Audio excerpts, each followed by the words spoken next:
So I just turned 37, and no, this video is not about my birthday, but I'm saying I just turned 37 and I don't look it. And I say that with pride, not shame. I eat clean, I train hard, I take care of myself.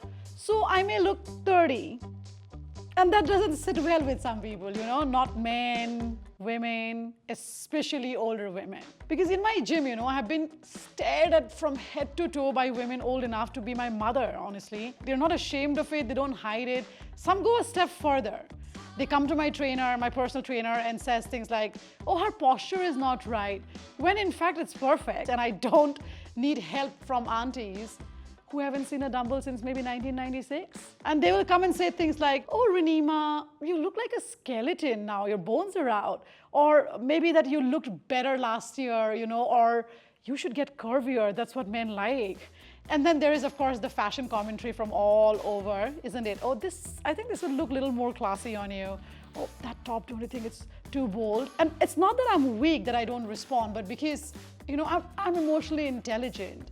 And that's the difference between them and I. And this isn't a one-off thing, I'll tell you. It's a pattern. It's been happening to me, and I'm sure it happens to a lot of you. And it shows up everywhere,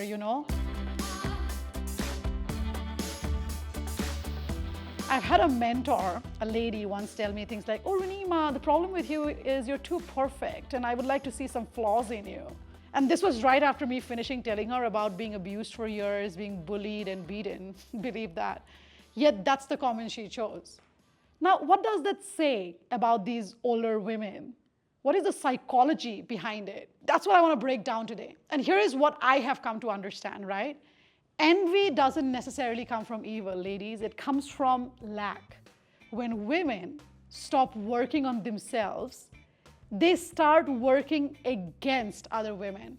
And that's the truth that no one wants to talk about or acknowledge. The psychology is very simple. If I see a woman doing what I once dreamed of, like for example, living freely, looking fit, dressing bold and however they like, and let's say I'm stuck in a life that I didn't choose, I will either admire her or I will resent her. And comparison honestly starts beginning where self-worth ends. So if I don't feel good enough, I will do everything to make sure that you don't feel good either. And I want to talk about where it comes from. Many women have moved to the dark side. No, I don't mean Darth Vader's crew. It's not the Star Wars discussion, but the side of internalized patriarchy. Now, patriarchy isn't just about men holding power, right? Sometimes the loudest gatekeepers of that system are us women. Women who have been told their whole life things like, oh, don't be too loud, or dress modestly, or maybe stay humble, be likable by everyone. And over time, what happens to these women is they begin to believe it. So now when they see a younger woman, or any woman for that matter, who is unapologetically bold, beautiful, or loud and free, they get triggered because they have suffered in silence. And instead of breaking the system, they defend it. The very system that sets them up for failure, because accepting that they wasted years conforming to it is too painful now. So they project, they attack, not because you are wrong, but because you are free and they are not.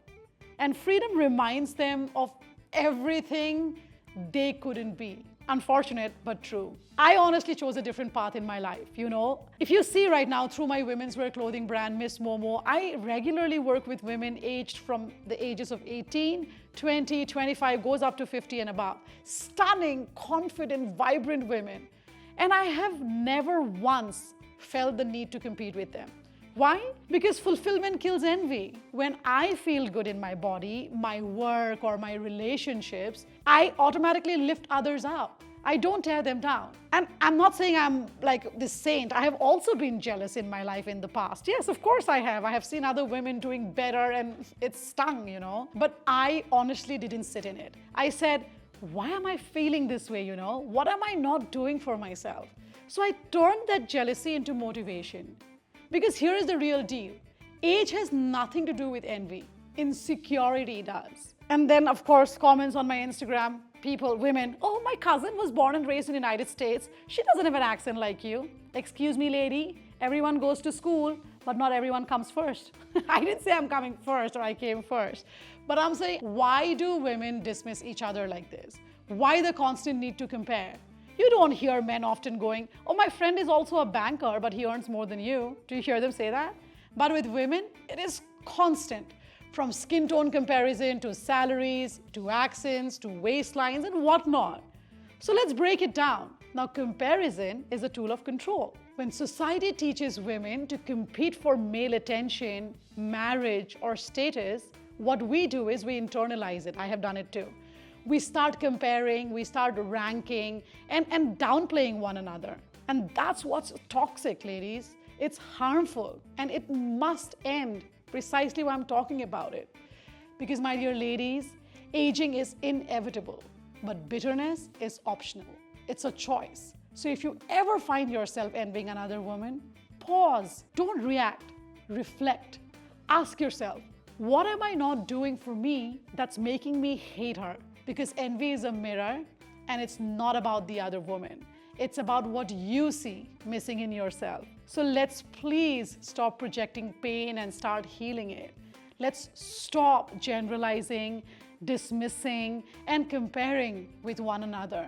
Let's evolve, because your light does not dim when another woman shines. The universe has so much room and space for all. And to end on a note I live by, I truly do.